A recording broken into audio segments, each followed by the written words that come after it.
Podemos começar, então. Ok. Boa noite a todos. Nós estamos mais uma vez nos reunindo aqui para uma troca de ideias e para a exposição de um tema que no espírito da época em que passamos, que é o mês de Elul, que é a preparação para os grandes dias de Rosh Hashanah, Yom Kippur, Sukkot, etc., dias de benevolência maior de Deus. Antes de mais nada, como está escrito aqui no BFS Consultório, Everyone, etc., que é a ideia de Shalom a todos e sejam todos bem-vindos. Muito bem. O tema proposto dessa aulinha é a dimensão mística do retorno a Deus.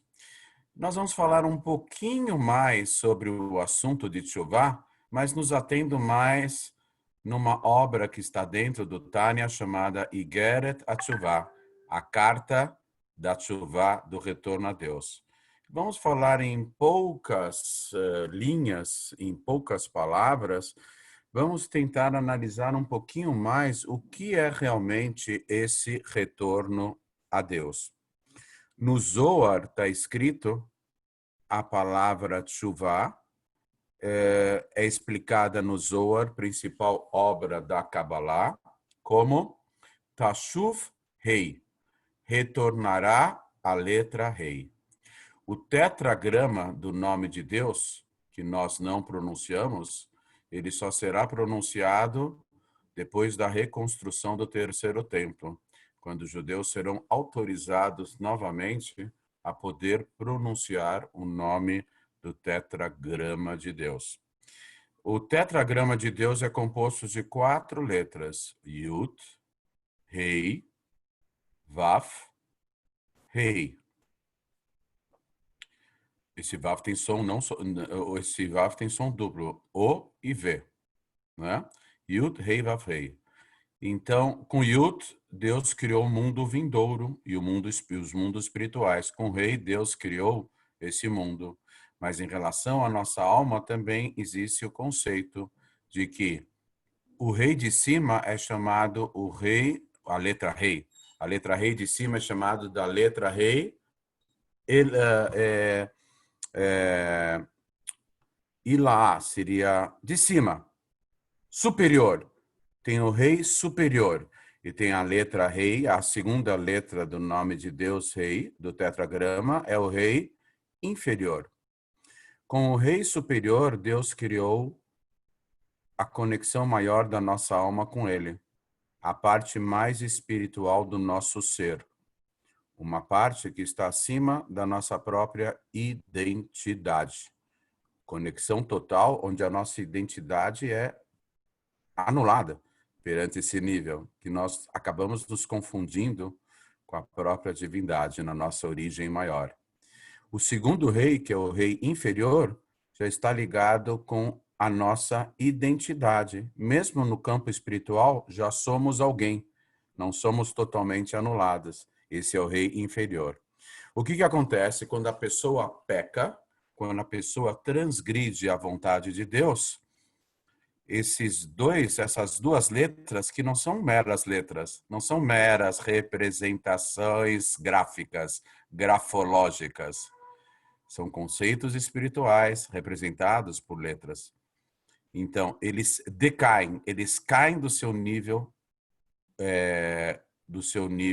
original.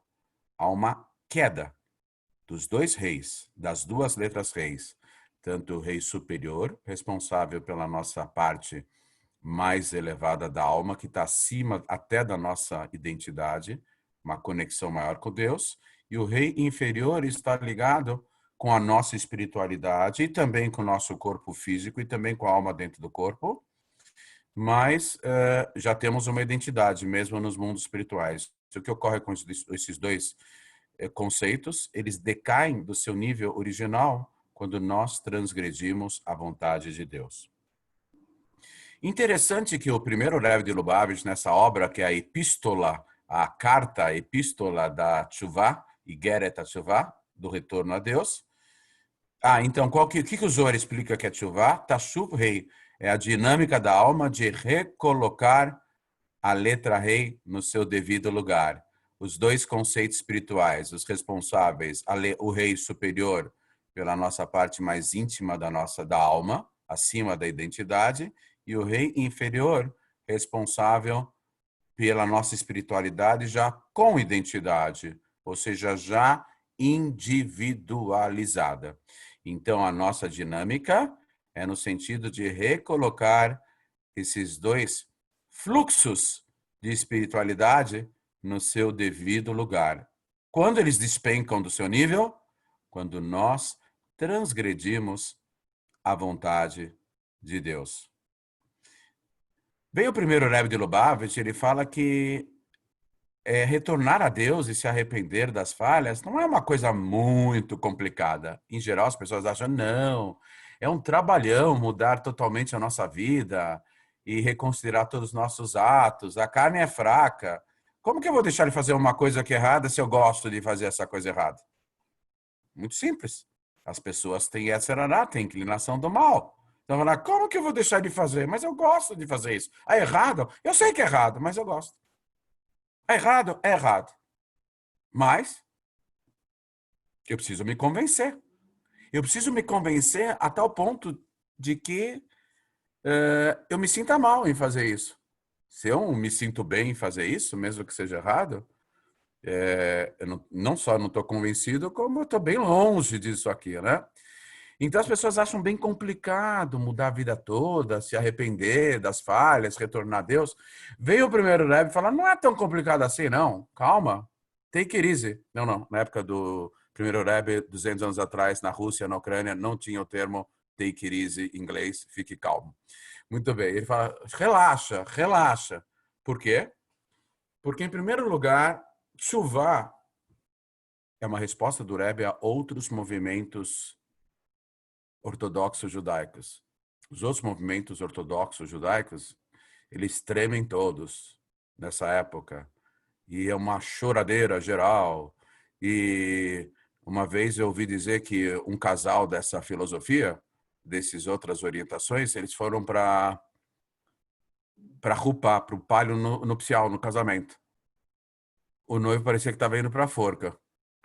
A noiva, os dois estavam vergados, com cara de enterro. Mas não é enterro, é casamento, é alegria. Eles estavam vergados. Sabe por que eles estavam vergados? Não tinha nada nas costas dele, não tinha nem um pacote de farinha, não estava carregando nada, 50 quilos de farinha nas costas, nada. Estavam vergados. Sabe o que é? É o peso dos pecados, o peso da consciência. Eles entraram assim no casamento. Para nós, Hassidim, isso aqui é hilário.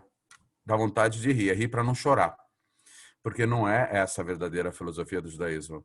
Casamento é um dia muito alegre, muito alegre. A pessoa tem que estar totalmente alegre, totalmente inspirada. É claro que é o dia do Yom Kippur do casal. No dia do casamento de uma pessoa, é o dia do Yom Kippur de um casal. Por isso que é um dia tão especial, o dia do casamento. É porque Deus zera a conta do vermelho, Deus dá um presentinho para a pessoa quando casa.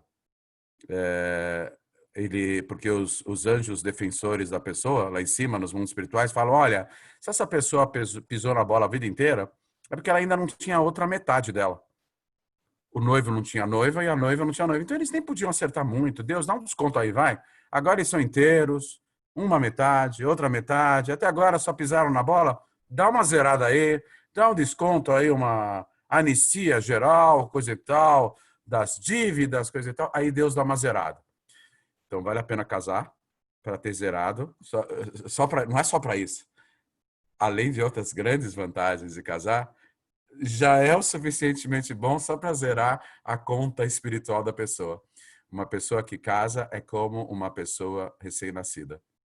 Espiritualmente, Deus dá uma zerada, a pessoa nasce de novo, saindo da cerimônia, saindo do casamento. A pessoa nasce de novo, porque Deus dá uma zerada em toda a vida pregressa. É claro que a pessoa tem que se arrepender. Não adianta dar umas zeradas e apoiar tudo que fez na vida. Não, a pessoa fala, Deus, olha, desculpe por tudo que eu fiz até hoje, um novo recomeço. Aí Hashem, a gente não vê, né? Mas Hashem faz assim, lá em cima, e dá uma zerada, né? Então, o casamento vale a pena, entre outras grandes vantagens, só por isso já vale a pena de ter zerado a vida pregressa, tanto do noivo como da noiva. Deus dá uma anistia total e o noivo e a noiva têm a pureza e a santidade de uma pessoa, de uma criança recém-nascida. A mesma pureza de uma criança recém-nascida após o casamento. Deus dá essa oportunidade tanto para o noivo como para a noiva. Mas, de qualquer forma, os outros círculos, porque eu falei do casamento, porque os outros círculos, a coisa é muito pesada, mas esse não é o verdadeiro judaísmo. Podia ser há gerações atrás. Eu já falei aqui que antigamente jejuavam muito.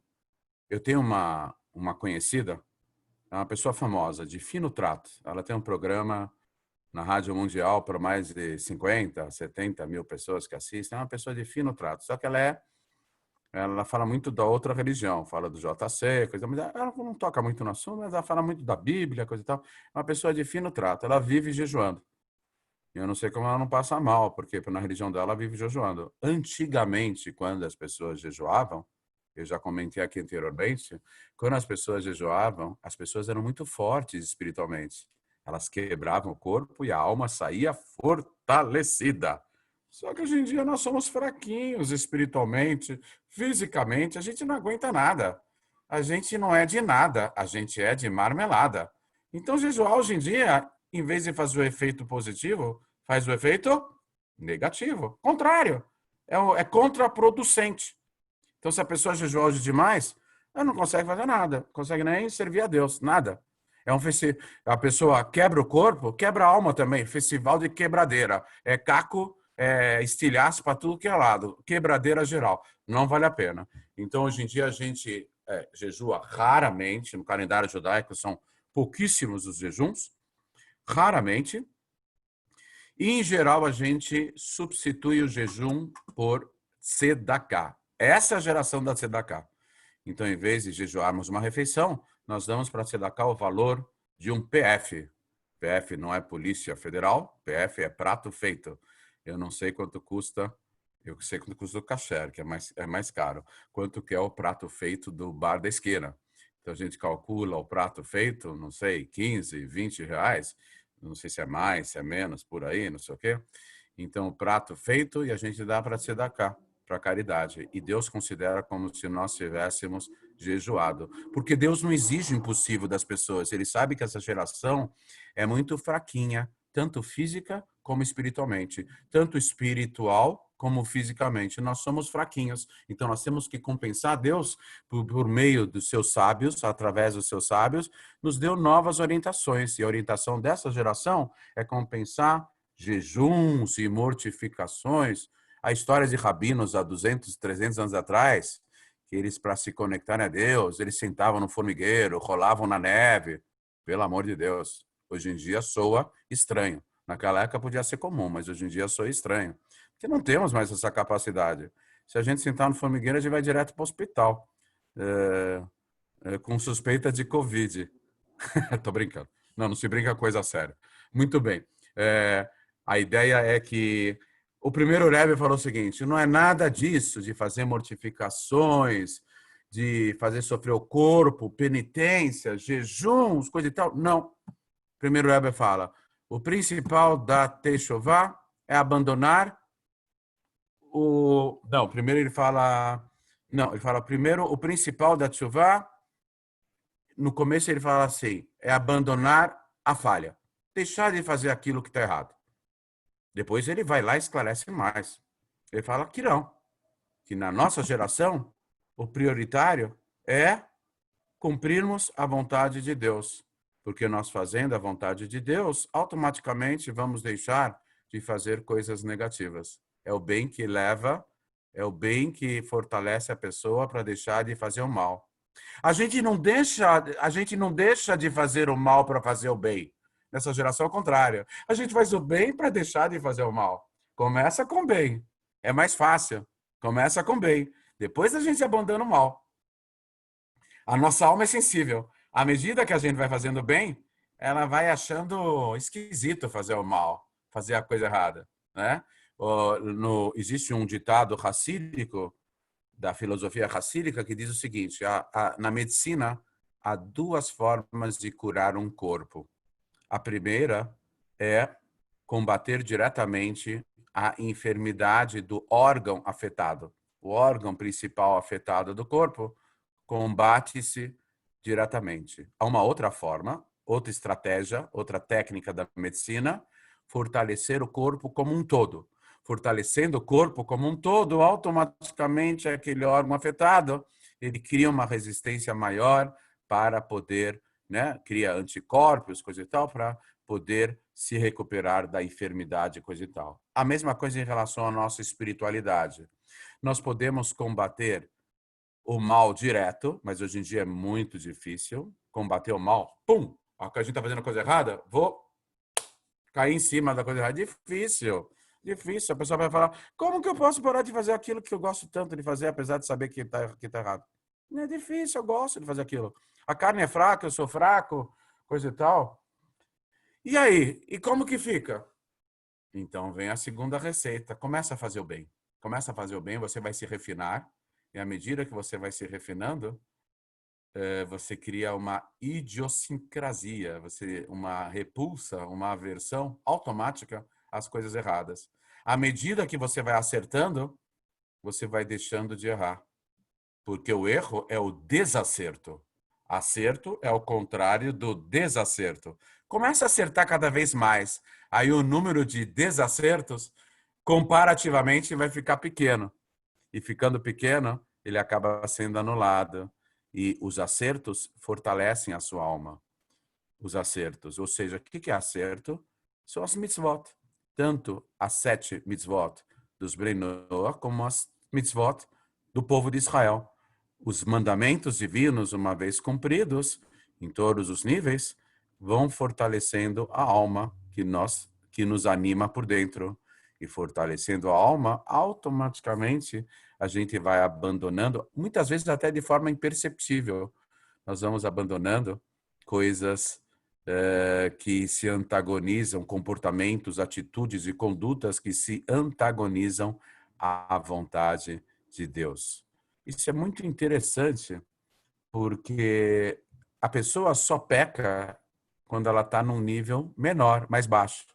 Ela subindo de nível, ela não consegue, mesmo que ela queira, ela não consegue mais falhar tanto assim, porque ela já se refinou, ela já está mais refinada. E uma vez que ela está mais refinada, é mais fácil acertar do que errar. Então a gente tem que investir tudo no acerto, tudo nas mitzvot da Torá. Então vem o primeiro Rebbe e ele diz o seguinte, que o trabalho de começarmos a agir positivamente está ligado com a letra rei inferior do tetragrama de Deus. Aquela letra ou aquele conceito espiritual que, irradiado, ele é o responsável pela nossa espiritualidade mais baixa, quando já somos individualizados, nós já temos uma identidade própria, né? Uma identidade própria. Está escrito na Torá, explica a Hassidut, baseada no Zohar, está escrito na Torá que Deus soprou, deu um sopro de alma viva nas narinas do primeiro homem. Está explicado que esse sopro é a alma dele. Então, tem duas características do sopro. Tem o sopro dado, uma pessoa quando assopra, quando ela sopra, o ar saído de sua boca, ele se exterioriza com sopro. Mas antes de haver o assoprar, o sopro, o ar ainda está embutido dentro da pessoa e faz parte da essência dela. Antes ainda do processo todo que ocorre no pulmão para resultar no sopro. Essa é a diferença entre o rei, a letra rei superior e a letra rei inferior. Lembrando que quando a pessoa transgride a vontade de Deus, ela faz essas letras despencarem do seu nível. Por isso, tchuvá é composta de duas palavrinhas. Tashuf, rei. Voltará o rei. De novo, tshuvá, divide em dois a palavra tshuvá, que é retorno a Deus. Tashuv, rei, voltará o rei. Nós vamos recolocar a fonte irradiadora da nossa espiritualidade no seu devido lugar. No seu devido lugar. Vou tomar um pouquinho de água. Baruch atah Adonai Eloheinu melech haolam shehakol niyah bidbaro. Eu fiz a brachá da água. Me deram aqui água com gás. Muito bem.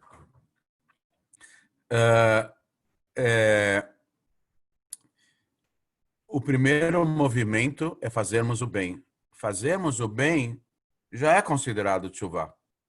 Fazemos o bem. Porque já vamos estar começando a nos aproximarmos de Deus e já estamos recolocando o rei inferior do nome de Deus no seu devido lugar. É suficiente colocar o rei debaixo do tetragrama de Deus no seu devido lugar, aquele que é responsável pela nossa espiritualidade individualizada, a nossa alma dentro do corpo e a nossa personalidade física e material, etc. Já é suficiente? É chamado de tshuvá? Sim. Já é chamado de arrependimento, a gente começar a fazer o bem. Já é chamado de arrependimento. Desculpe, e o primeiro Rebbe fala que a gente tem que abandonar de fazer as coisas erradas. Tem que abandonar o que é errado. Mas a pessoa ainda não se deu ao trabalho de se arrepender. Ela tomou duas providências. Número 1, ela começou a fazer o bem. Número 2, ela abandonou as coisas erradas, as atitudes erradas. É chamado já de arrependimento e retorno a Deus? Sim, já é chamado. E está ligado com o quê? Com a segunda letra rei do nome de Deus, que é o rei inferior, ligado à nossa espiritualidade, mas aliada à nossa individualidade, à nossa identidade. E se a pessoa quiser ir mais além disso? Dá para ir mais? Claro que dá. Uma ligação mais íntima com Deus. Uma ligação que acaba sendo vinculada ao arrependimento das falhas. Tinha um grande tzadik, conhecido como Rabi Levi Yitzhak de Berdichev. Ele era conhecido como o Berdichev Rebbe. Berdichev Rebbe, o grande tzadik da cidade de Berdichev, na Ucrânia. Ele era o defensor do povo de Israel. Uma alma muito especial. Eu contei a história, a aula passada, lá da moeda, era desse rabino. Ele era contemporâneo do primeiro Rebbe de Lubavitch. Há muitas histórias maravilhosas sobre ele. O Berdichev Rebbe, ele começou a se aproximar cada vez mais dele. Ele era um grande tzadik, um homem sem pecados, nenhum, totalmente sagrado. Mas ele começou, no trabalho de Rosh Hashanah e Yom Kippur, a se aprofundar mais e mais na ligação dele com Deus. Ele começou a se arrepender de condutas que para as pessoas não são nem consideradas erradas. Ele forçou a memória dele e ele se arrependeu de uma vez, quando a mãe dele estava o amamentando, dele sem querer ter mordido a mãe dele. Que idade que ele tinha para ter mordido a mãe dele, se ele estava sendo amamentado? Ele devia ter meses. O tzadik, ele se ligou tanto a Deus que Deus começou a abrir arquivos da memória dele. Não é um processo normal e natural. Ele chegou a se arrepender de ter dado uma vez uma mordida na mãe dele quando ele estava sendo amamentado. Para termos uma ideia de que não existe limite para nos aproximarmos de Deus. Como tem aquela expressão popular brasileira, o céu é o limite. Não existe. Quanto mais, melhor. Existe uma ideia que futuramente Deus vai fazer até os tzadikim se arrependerem, se retornarem para Deus. Mas como? Eles são totalmente conectados com Deus. Como retornarem para Deus? Porque não existe limite. Existe uma ideia que as pessoas iluminadas, sem falhas, não são muitas, elas se arrependem diariamente. Do que se elas não têm falhas? Elas se arrependem, cada dia que passam, elas chegam num nível de espiritualidade superior. A cada dia que passa. Quando ela chegou no dia de hoje, num nível maior, ela se arrepende de, no dia de ontem, não ter tido a oportunidade de ter chegado no mesmo nível que ela chegou hoje. Ela se arrepende de não ter chegado no nível de hoje, ontem. E ontem ela se arrependeu de não ter chegado no nível de ontem, anteontem. É super sutil essa forma de arrependimento e proximidade de Deus. E a Hassidut fala muito disso, porque fala dos aspectos mais essenciais da alma humana, a essência maior. Então, nós, na hora de nós nos elevarmos a Deus, primeiramente, devemos abandonar as coisas erradas, ou pelo menos aquilo que a gente consegue abandonar, consegue deixar para trás e depois começar a fazer coisas boas e positivas. E fazendo as coisas boas e positivas, principalmente nos centrando nas orientações de Deus, pelas mitzvot, ou dos Bnei Noach, ou da Torá, então nós começamos a refinar a alma, começamos a fazer um tratamento da alma, né? Uma pessoa, um exemplo simples, uma pessoa com excesso de peso, né? Quando anda, se locomove, tem dificuldades em andar, subir escada, se abaixar, se levantar, porque o excesso de peso acaba dificultando as, as articulações e o sistema circulatório fica complicado. Aí a pessoa fala: não, chega, basta, chega de. Eu preciso procurar qualidade de vida. E começa a fazer uma dieta. Começa a fazer uma dieta séria. Não podemos fazer aquela. O meu cunhado me falou uma vez que tem uma dieta que é muito problemática, que é a dieta do alfabeto. Porque começa, tem que comer cada letra, fruta com nome, com a letra, né? Então, A é só abacaxi, abacate. B, beterraba. O problema é quando chega no X. X-burger, X-salada, X isso, X aquilo. Eles colocam um X, em vez de escrever cheese, que é queijo, né? X, né?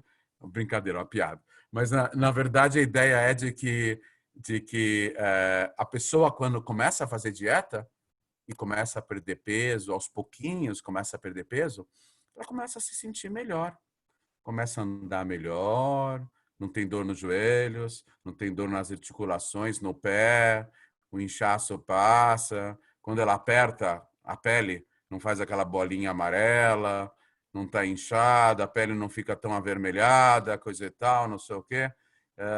E a pessoa começa a se sentir melhor, respira melhor, dorme melhor, ronca menos, etc. Vai mudando, porque perdeu peso. Aquilo que acontece com o corpo é exatamente aquilo que acontece com a alma quando nós nos aproximamos mais de Deus. Aquilo que nos faz mal por conta das nossas atitudes erradas começam gradativamente a desaparecer. Aquilo que é mal e negativo, porque nós estamos acrescentando à nossa saúde espiritual o que é bom e positivo, criando uma sintonia maior com a vontade de Deus. Deus entra na nossa vida até onde nós o permitimos entrar. Que é aquela história do empresário no seu escritório, ele recebe uma ligação, antigamente era por interfone da secretária. A secretária fala: doutor fulano, alguém está procurando pelo senhor aqui fora. Quem é que está me procurando agora? Diga que eu estou ocupado. Quem é que está procurando? Ele falou que é Deus. Deus? Mas isso é a hora de Deus entrar no meu escritório? Pelo amor de Deus. Eu estou ocupado. Dá uma desculpa. Fala que eu já saí. Fala que eu estou numa reunião. Fala que não... Melhor. Fala que ainda não cheguei. Não cheguei. Vou chegar daqui, não se sabe quando, eu tive um imprevisto, coisa e tal. Aí a secretária fica meio dividida, né? Porque, afinal de contas, quem está batendo na porta lá, tentando entrar, é Deus, né? Então, na verdade, isso aqui é uma parábola, né? Na verdade, só para ilustrar que Deus entra na nossa vida até onde nós permitimos.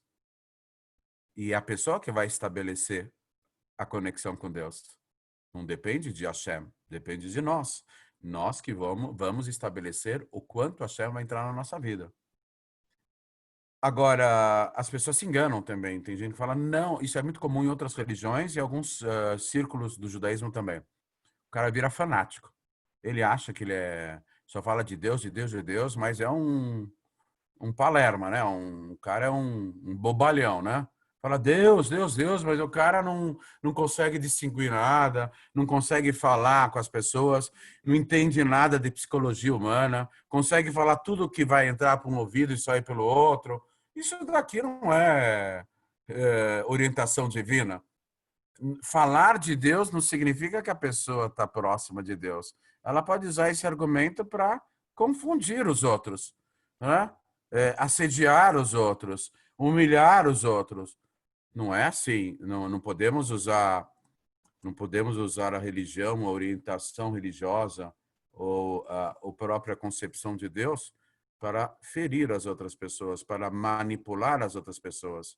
Se aproximar de Deus significa ter não só o nosso blá blá blá, não só a nossa fala, nosso pensamento, nossa fala e nossa ação, as três roupagens da alma. A pessoa que só fala uma coisa, mas as atitudes não correspondem ao que ela fala, então as palavras elas acabam sendo esvaziadas de sentido. Um exemplo disso é o relacionamento do adulto com a criança. Em geral, pais falam para os filhos: não faça isso, faça aquilo, não faça isso. A criança pequena, faça aquilo. Mas a criança não se deixa enganar, ela é pura. Mas pai, mãe, vocês estão sendo hipócritas. Vocês estão falando para a gente não fazer isso, mas vocês fazem. Vocês estão falando para a gente sim que tem que fazer uma série de coisas, mas vocês não fazem. Falar é fácil. Então tem aquele ditado popular que para uma criança, mais importante do que aquilo que você fala é aquilo que você é. A criança não presta muita atenção naquilo que você está falando. Ela presta mais atenção naquilo que você está fazendo. Então, para falar e ser persuasivo, a pessoa e convincente, a pessoa tem que ter atitudes que combinam com aquilo que ela esteja falando, né? Olha, eu vou pedir para você fazer isso, mas eu também estou fazendo. É fácil eu pedir para você fazer isso e eu ficar de braços cruzados. Vai, faz aquilo, faz isso, faz aquilo que é bom para você. Mas como? Você que está falando para eu fazer, você não faz? Então a pessoa tem que ter uma harmonia entre as três roupagens da alma: pensamento, fala e ação. Lá em Brasília, os políticos, eles conseguem desvincular totalmente as três roupagens da alma. Eles falam uma coisa, eles pensam uma coisa, falam outra coisa e agem de uma terceira forma totalmente diferente do pensamento e da fala, coisa e tal. Não há uma harmonia entre as três roupagens da alma. Então, é muito importante que a gente tenha essa harmonia.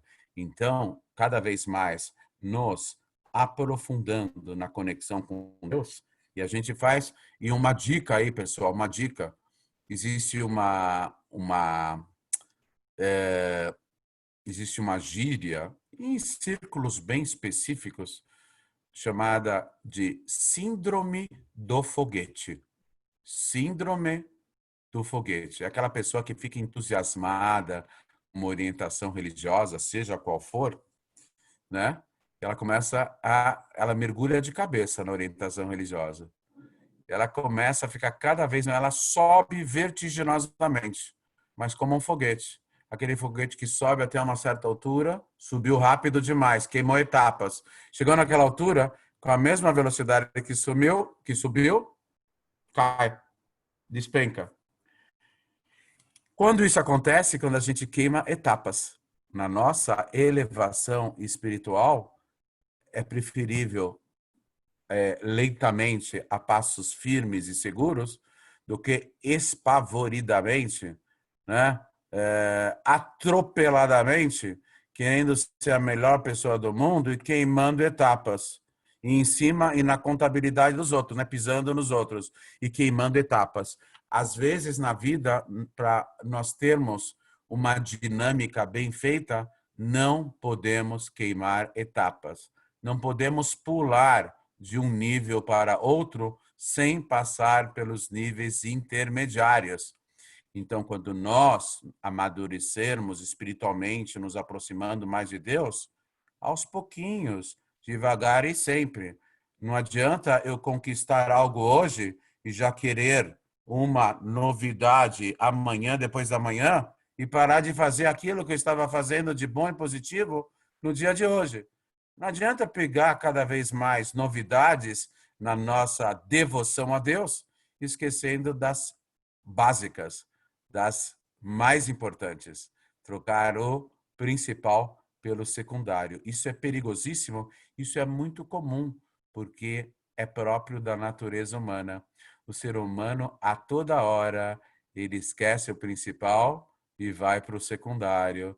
Esquece o principal e vai pro trivial. Ele esquece o desafio maior e ele acaba fazendo o que é mais fácil, ele é mais cômodo. O ser humano, pela sua natureza, ele é acomodado, né? Então, isso é muito comum entre os judeus ortodoxos. O rito, para mim, é mais fácil fazer um ritual do que ser gente e tratar o outro ser humano devidamente. O que adianta?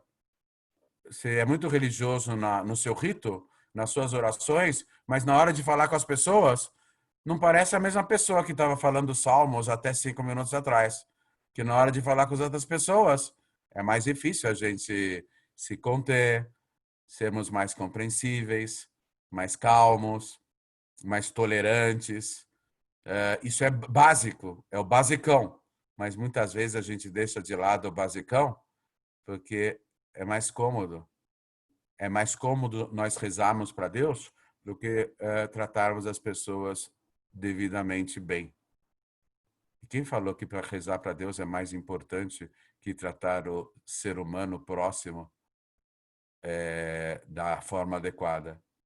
É difícil nós ponderarmos e pesarmos o que é mais importante e o que não é. Deus fica extremamente feliz quando nós, defendendo uma causa, uma bandeira, né? Nós falamos, olha, eu sou Benoa, eu sou monoteísta, acredito em um único Deus, mas continua tratando os outros mal. Então, as pessoas não vão dar muito crédito ao fato de vocês acreditarem em um único Deus, porque o comportamento não é condizente. Agora, mesmo que a gente não fique falando por aí, eu acredito em um único Deus, ou fico rezando bastante para esse Deus, mas quando eu estou tratando todos devidamente, poxa, uau, aquele Benoa, aquela Batnoa, puxa, fez uma grande diferença na vida dela, na vida dele, acreditar em um único Deus. Olha, o comportamento dela, o comportamento dele mudou. Está muito mais tolerante, muito mais educado, muito mais delicado, trata as pessoas devidamente. Puxa, então, às vezes as nossas atitudes mais básicas, como tratar o ser humano da melhor forma possível, condignamente, o nosso próximo, às vezes as nossas atitudes dizem mais alto em relação à nossa conexão com Deus do que as nossas preces, do que os nossos pedidos, do que os nossos salmos, do que as nossas horas de reclusão, meditação e devoção a Deus. Amar o próximo e tratá-lo devidamente é uma das formas mais eficazes de amar a Deus, de devoção a Deus. Há uma pergunta do meio racídico que diz o seguinte: o que é mais importante? Amar ao próximo ou amar a Deus? Uma pergunta que parece óbvia, porque o nosso raciocínio diz, é claro que Deus é mais importante que os seres humanos. Então, amar a Deus é mais importante que amar ao próximo. Exatamente o contrário. Amar ao próximo é mais importante que amar a Deus. Sabe por quê? Porque é a manifestação mais sublime de amor a Deus. Deus também ama o próximo. Então, quando a gente ama aquele a quem Deus ama, nós estamos dando uma linda manifestação, demonstração de amor a Deus. Porque amando ao próximo ser humano, nós estamos amando aquele que Deus também ama. E se nós amamos aquele que Hashem também ama, nós também estamos amando a Hashem. E estamos agradando a Hashem, porque a gente está amando a quem Hashem ama. Então, nós estamos demonstrando claramente a nossa conexão maior com Deus. Tudo isso nós temos que pôr em prática. É claro que é fácil falar, mas as palavras elas são geradoras de inspiração, porque as palavras verbalizam as ideias. e as ideias nos inspiram, porque as palavras saídas do coração de alguém ou verbalizadas das ideias de uma pessoa, uma vez que atingem outra pessoa, pelo ouvido, pelo processo intelectual, acaba também estimulando, incentivando e inspirando a espiritualidade de todos. Então, a ideia básica é essa, e o interessante é que o Rebbe, o nosso Rebbe, o líder da geração, ele fala que essa geração, a tolerância é maior ainda. Nesse livro chamado Igeret HaTeshuvah, que está dentro do Tânia, e que foi escrito pelo primeiro Rebbe de Lubavitch, ele fala que, em última instância, a gente tem que fazer alguns jejuns, mínimos jejuns nessa geração. No final, ele fala que é para trocar por tzedakah. Mas o Rebbe fala mais ainda, o nosso Rebbe, dessa geração, né? O Rebbe Melech HaMashiach, Rei Mashiach. Ele diz o seguinte, que o fato de estudarmos essas ideias e nos ocuparmos com esses pensamentos, de fazermos jejuns, de nos penitenciarmos, ou de nós nos arrependermos, coisa e tal, o fato de nos ocuparmos com essa ideia, Deus é tão tolerante nessa geração que ele considera o fato de nós nos ocuparmos com esses estudos como se nós efetivamente tivéssemos jejuado, nos penitenciado e nos esforçado bastante na nossa direção de uma proximidade maior de Deus. Olha que interessante. Nessa geração, Deus facilitou super. Ele está esperando um pequeno passozinho de cada um de nós. Para ele significa muito. Eu já expliquei em outras aulas, daqui a pouquinho já vou finalizando, que eu vou ter que sair. Eu já expliquei em outras aulas o conceito de peso nas escolas. Peso nas notas, né? Notas e peso diferente. Quando eu era criança, eu estudava num colégio que os pesos das notas eram assim: 1, 2, 2 e 3. Primeiro bimestre 1, segundo e terceiro bimestre 2 e o último bimestre 3. Depois eu fui para uma escola grande aqui em São Paulo, famosa, que o peso era diferente. Era 1, 2, 3 e 4. Era dividido em 4 bimestres. Hoje em dia, muitas escolas se separam em trimestre. É um sistema diferente de quando eu era mais jovem, quando eu era pequeno. Aquela época era bimestre, provas bimestrais. Não eram trimestrais, bimestrais. Muito bem. Eu fui para uma escola que o peso era assim, 1, 2, 3, 4. Se eu tivesse uma nota baixa no primeiro bimestre, sei lá, 4, 5, 3, eu poderia recuperar bastante nos outros bimestres. Segundo bimestre era peso 2, terceiro bimestre era peso 3 e quarto bimestre era peso 4. Então, se eu tivesse uma nota, sei lá, se eu tivesse uma nota 7 no primeiro bimestre, peso 1, 7 é 7 mesmo. Se eu tivesse uma nota 4 no último bimestre, 4 vezes 4, 16. 16 é bem mais que 7 no cômputo geral da soma das notas e a divisão depois, etc., para dar a nota final de cada matéria no final do ano. Aquilo que eu acabei de explicar acontece nas gerações da história da humanidade. Deus estava mais revelado na antiguidade. Quem era bom, era super bom. Quem era mal, era super mal. Uma fonte luminosa, quando ela é mais forte, mais intensa, eu já dei esse exemplo aqui, pessoal. Ó, eu estou com uma lâmpada aqui. Olha aqui, ó, muito forte a lâmpada, ela ofusca a minha cara, tá vendo? Não dá para ver. Que ela é muito forte. E a sombra produzida, olha a minha sombra aqui do meu lado aqui, a sombra produzida aqui fica mais escuro. Mas se eu tiro, aqui não está tão escuro assim, porque a fonte não está tão intensa. Então a sombra também não é tão escura. A mesma coisa. Quando Deus estava mais revelado no mundo, quem era ruim? Era ruim mesmo. Era ruim mesmo. Transgredia as leis da Torá, não porque a carne era fraca, porque queria fazer desaforo para Deus mesmo. Olha, eu sei que você existe e eu vou contra você. Deus nos livre. Hashem, eu estou brincando, eu só estou explicando aqui. A pessoa fala, eu sei que você existe, eu sou contra você e vou fazer tudo contra você. Esse era o perverso da antiguidade. Ele era super ruim. Hoje em dia a gente é tão fraquinho, que até para ser perverso não temos mais força. Antigamente, quando vinha uma notícia de que alguém foi esquartejado, na Idade Média, esquartejar pessoas era a coisa mais comum que tinha. O cara ficar com dor de dente, tô contrariado, deixa eu matar umas pessoas e esquartejá-las, porque tá doendo meu dente. Antigamente o cara era um selvagem. Hoje em dia, quando sai nas notícias que alguém foi esquartejado, fica todo mundo chocado. Crime hediondo, né? Mais hediondo do que escrever com H é escrever sem H. Hediondo tem H, pessoal. Então, crime hediondo. Então, todo mundo fica nas notícias horrorizado de ver, meu Deus, aquela pessoa foi esquartejada e foi colocada na mala. Foi sei lá o quê, no saco, não sei o quê. Isso é horrível, horroroso hoje em dia. E por que antigamente era tão comum? Antigamente as pessoas andavam com uma espada na bainha, no cinturão. Qualquer coisa usava a espada e retalhava outro. Sangue para tudo que é lado, antigamente. Por incrível que possa parecer, a humanidade sim evoluiu. Nós estamos na época de Mashiach. A humanidade evoluiu. Quando tem um crime de esquartejamento, as pessoas ficam chocadas, porque a opinião pública hoje em dia é outra, nós somos mais refinados. A humanidade inteira é mais refinada hoje em dia. Então, por um lado, Deus está menos revelado, por outro lado, as sombras, a luz de Deus, são mais fraquinhas, as sombras são mais fraquinhas diante do ocultamento de Deus, do anteparo. Então, hoje em dia, nem somos nem tão bons e nem tão ruins. Nem super bons e nem super ruins.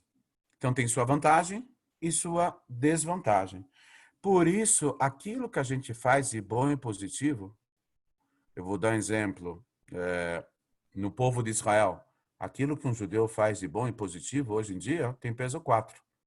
Ah, mas e tinha o templo sagrado em Jerusalém, todo aquele trabalho sagrado dos sacrifícios, das oferendas, quando eles se santificavam totalmente. Mas Deus estava mais revelado no mundo. Ocorriam 10 milagres por dia dentro do templo. Uma vez o pessoal me perguntou, puxa, mas tinha tanta matança assim de animais lá, oferendas, sacrifícios? Se chegasse lá o Greenpeace, aquele movimento contra a matança de animais, ia fechar o templo.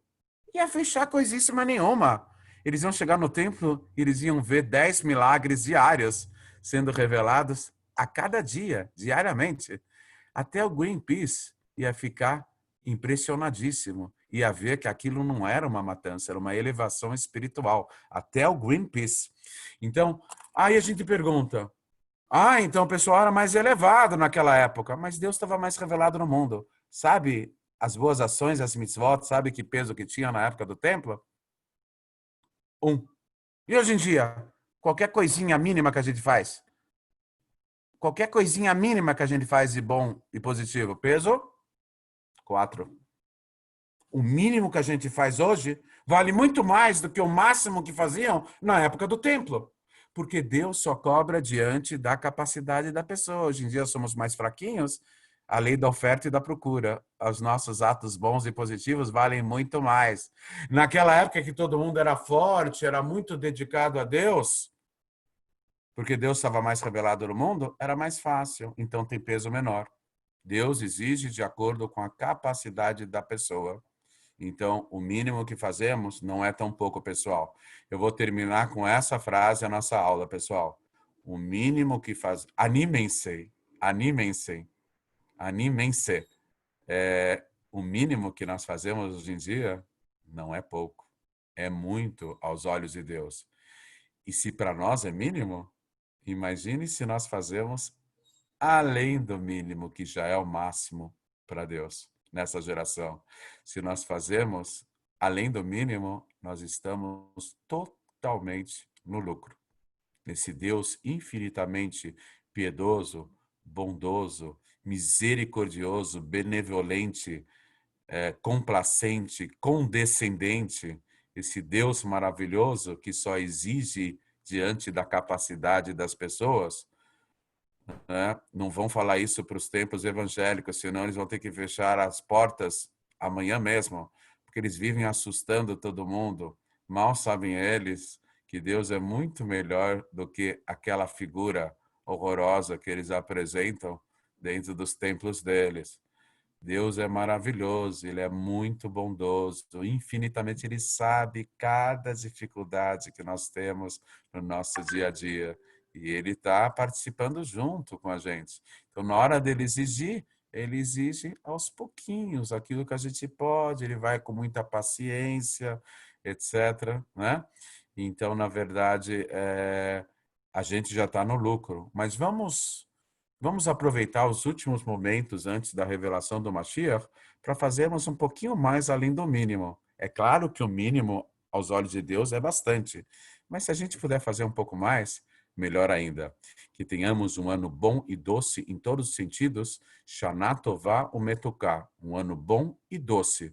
Um ano onde a doçura da revelação de Deus se fará presente em nossas vidas por meio de boas notícias, saúde, sustento, uma vida longeva, com muitas alegrias, intensa felicidade, hoje e sempre. Amém. Se Deus quiser. Um ano bom e doce. Shana Tová, Umetuká, com Mashiach. Mashiach não.